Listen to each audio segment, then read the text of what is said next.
Olá, bem-vindo ao canal CarroTube. No vídeo de hoje, vamos falar um pouco sobre carros feios, ou que floparam na década de 70. Alguns destes carros até que não são feios, mas por algum motivo foram fracassos de venda. Então, sem mais enrolação, bora pro vídeo. Saab Sonett III 1970. O Sonett III foi projetado na Suécia pensando nos compradores americanos. Mas as proporções são tão fora de equilíbrio, que ficou claro que os suecos receberam orientações estranhas sobre o que os americanos gostavam. A parte frontal excessivamente longa, contrastava com a traseira abrupta e curta, criando um visual confuso e bizarro. Porsche 914 de 1970. É difícil projetar um carro de motor central com proporções adequadas. Há mais estranhezas no 914 do que apenas o grande espaço entre a coluna B e a roda traseira. O greenhouse, com sua inclinação esquisita, e as linhas quadradas demais o tornam um carro que parece não ter orgulho próprio. Embora amemos o 914, achamos que um Porsche deveria parecer um carro dos sonhos, não um que represente a realidade de acordar. Ford Thunderbird 1970. Os Thunderbirds do final da década de 60, embora não fossem carros exatamente bonitos, certamente não eram ofensivos. Então, chegou 1970, e a Ford decidiu colocar um bico gigante na frente do carro. Sério, Ford? A ênfase deveria ser no Thunder, trovão, não no Bird, pássaro. Buick Riviera 1970. A segunda geração do Buick Riviera foi um carro impressionantemente bonito, pelo menos de 1966 até 1969, com suas linhas elegantes e faróis escondidos embutidos. Então isso aconteceu. Leva um momento para apreciar o quão feio este carro é, provavelmente porque a mente ativa um mecanismo de defesa para bloquear traumas extremos. AMC Gremlin 1970. O Gremlin foi vendido por 2/3 do preço da maioria dos carros pequenos, o que é apropriado porque parecia 2/3 de um carro. Verdade seja dita, o Gremlin foi um golpe de gênio corporativo. Barato para desenvolver e adequado para a época, e foi um grande sucesso de vendas, pelo menos para os modestos padrões da AMC. Mas precisava ser tão feio? Poderia ter sido pior. A AMC considerou uma versão encurtada do Hornet, que segundo o chefe de design da AMC, era ainda mais feia. Considerando que ele aprovou o Gremlin, não temos certeza se podemos confiar em sua opinião. Subaru GL Coupe 1972. A Subaru, como outras montadoras japonesas, estava ganhando espaço no mercado americano com carros pequenos, inteligentes e eficientes, mas não muito estilizados. Então os designers tentaram algo estiloso, e o resultado foi o GL Coupe. Parece que o carro era um pouco longo demais para o container de transporte, então a solução foi cortar 20 centímetros da traseira. Colocar um para-choque luzes traseiras e enviar assim mesmo. O resultado foi um carro truncado e sem harmonia. Reliant Robin 1973. Carros de 3 rodas não precisam ser feios, mas o Reliant Robin conseguiu ser. Diferentemente de seu predecessor, o Reliant Regal, que tinha uma certa dignidade visual.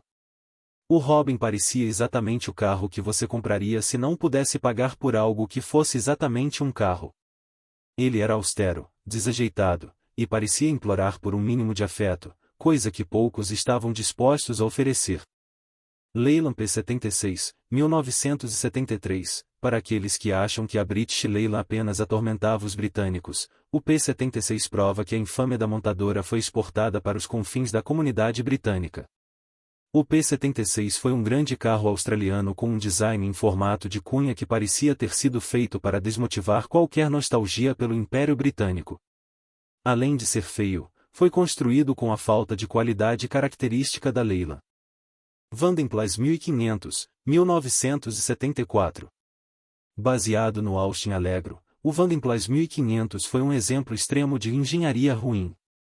Ele ostentava uma grade cromada, assentos de couro, carpete felpudo e mesas dobráveis de nogueira para os passageiros traseiros.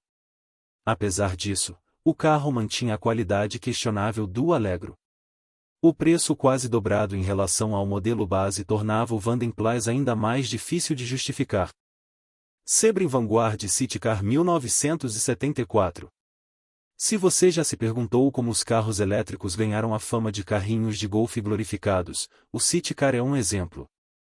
Criado pela Sebring Vanguard, ele literalmente parecia um carrinho de golfe com um motor de 2,5 cavalos, posteriormente atualizado para 6 cavalos e uma carroceria em forma de cunha. O alcance era de apenas 40 km, e sua velocidade máxima inicial era de apenas 28 km por hora, aumentando ligeiramente nas versões posteriores.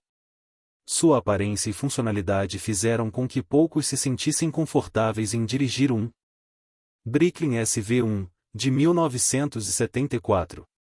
Malcolm Bricklin, o homem por trás do Subaru 360, e do Yugo nos Estados Unidos, tentou criar seu próprio carro, o SV1, sigla de veículo seguro em inglês. Infelizmente, o SV1 falhou em muitos aspectos, inclusive visualmente. Ele tinha para-choques enormes, janelas estreitas e painéis de carroceria que frequentemente deformavam antes mesmo de serem instalados. As portas Gullwing, pesando quase 41 kg cada, frequentemente quebravam ou nem abriam. Ford Mustang II, de 1974. O Mustang II foi uma tentativa de redimensionar o modelo original para se adaptar à crise do petróleo e às novas preferências de mercado. Apesar de algumas críticas ao design geral, o verdadeiro problema foi o modelo guia, uma versão luxuosa com teto de vinil acolchoado e janelas em estilo ópera. O resultado foi um carro que parecia deslocado e longe de capturar a essência do Mustang original.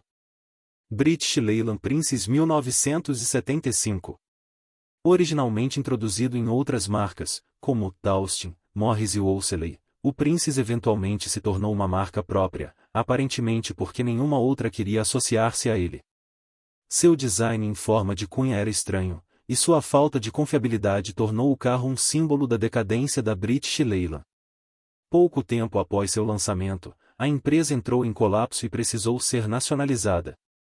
AMC Pacer 1975. Conhecido como o primeiro carro pequeno-largo, o Pacer foi projetado para oferecer maior visibilidade com suas janelas amplas. No entanto, o efeito era como estar em um aquário. A versão de 1978 adicionou um capô mais alto e uma grade vertical para acomodar um motor V8 opcional, mas isso apenas acentuou sua aparência desajeitada. Datsun 200 SX 1977.